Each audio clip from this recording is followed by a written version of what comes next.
Tattoos from your neck that drop down to your ankle. Hey guys, welcome back to my YouTube channel, and today I'm going to be talking about struggles that teen Christians mostly go through and ways to resolve like the struggles that you're going through. So first and foremost, a struggle that most teen Christians go through is probably being consistent with God.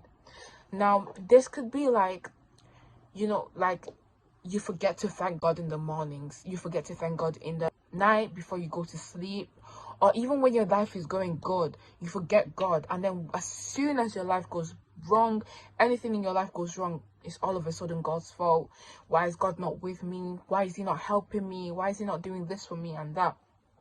One thing that is common in teen Christians is when our lives is going good, we tend to forget to thank God for him giving us all these good things, him giving us life, him allowing us to be popular, stuff like that. We forget to thank God for all of that. But then as soon as it starts to go downhill, as soon as it all falls apart, all of a sudden, that's when we want to start running to God. That's when we want to start saying, oh, it's God's fault. Why is God not with me? Why is he not helping me out? Where are you, God? But when he was giving us all those nice things, all he wanted was a relationship with us. All he wanted was us to give him thanks so he could bless us even more. But as soon as it all starts going wrong, it's his fault. So one way to resolve like being consistent with God, like for example, you don't pray in the morning, you don't pray at night, and you feel really guilty and you want to stop doing it, is setting up a routine. If you set up a routine the night before for the next morning, it can be so much easier for you. We can literally just include it in our day-to-day life. It's so easy. And even if you don't have a journal, you don't note things down, you can use your phone to send you reminders to pray to God, to read your Bible, stuff like that, because I do that. It can be easy, it's so much easier to use reminder apps, especially if you have an Apple phone. You know that you have the reminders app and it reminds you. You can set your timer, you can set when you want to do it. So as soon as you grab your phone in the morning, it already tells you. You can put it for 12 a.m. because you're not waking up at 12 a.m. to go to school. You can put it up then. So as soon as you take your phone, you see, give thanks to God, pray to God, read the Bible before you do anything else. It's so easy.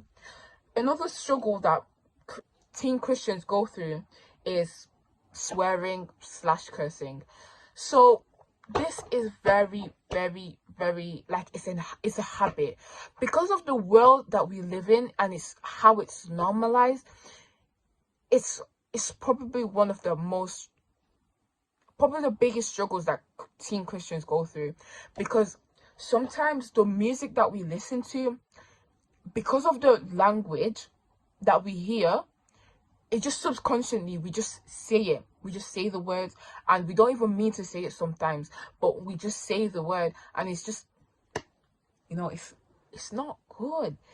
It's the struggle. And some people, as soon as you get into that habit, it's so hard to get out of the habit, because it's just embedded in you. It's just the language that you use, because once you learn English, it's already there. You can't just suddenly change to Spanish. So once you've learned to, oh yeah, if I say this word, it won't be that bad. Once you start to learn how to say the F word, all these words, it would literally just stick to you, and it will literally become part of your language. And once you get into that habit, it's very hard to get out of. So a way to solve this is renewing your mind. Instead of listening to those songs that have all those cursing, all those swearing in it, listen to worship music. And if you don't know any worship music, literally search up on TikTok. Instead of searching up those music that you listen to, search up worship songs to listen to, and they will literally give you the best worship songs, guys.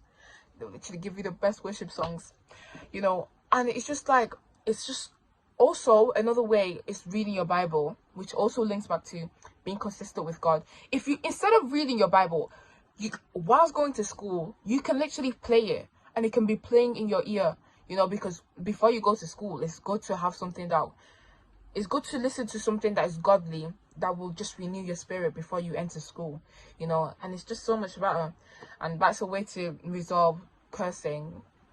And also praying for self-control, because self-control is one of the fruit of the spirits which we should have embedded in our spirit already, you know. So yeah, lastly, another struggle that teenagers go through is probably peer pressure and being afraid that you won't be seen as cool. Now this one is probably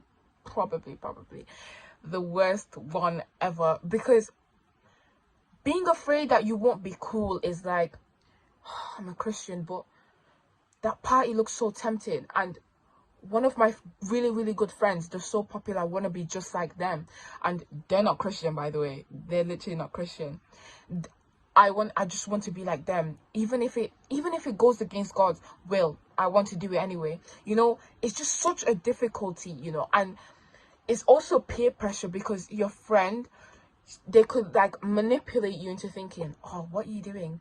Like, just do it. Don't do too much. Just do it. Just come do it. Like, we only live once, you know, so we might as well. Why do it for God? Why live our life for God? Some friends may manipulate you to think that, and even when you try to push them away, they also manipulate you again to say, oh, you're such a fake friend, or you're this, you're that. But honestly, if your friends are like that, it's better to genuinely pick for wiser friends, because why are you being manipulated into thinking that you're a bad friend for not doing something because of your faith? And we don't share the same faith, by the way. It's just not on. Anyway, yeah, another way that you can resolve this is God said that we should be different, so we shouldn't be like the people of this world, because the people of this world are sinners, because this world is full of sin. So God that said that we should stand out and show other people the way that we should be, not other people showing us how we should be. It doesn't work like that. Us Christians, we shouldn't rely on other people's opinions. We shouldn't allow ourselves to be manipulated. We shouldn't care about what they think, because the only opinion that really truly matters is God's opinion, and because that's the way that we're going to make it to heaven or hell, you know. And heaven or hell is a real thing, so we should. But death is not something that we should be afraid of, and I won't go into that into this video. But yeah, that's it. If there's any other video suggestions for teens that want me to talk about and speak about, then just leave it in the comments. And that's it for today. Thank you so very much for watching my video. God bless you, and God will help you and strengthen you with any struggles that you're going through. If any of these solutions didn't work out for you, then I think it's better you go to church and speak to your pastor. But yeah, that's it. Have a lovely day, and I'll see you in my next video. Bye.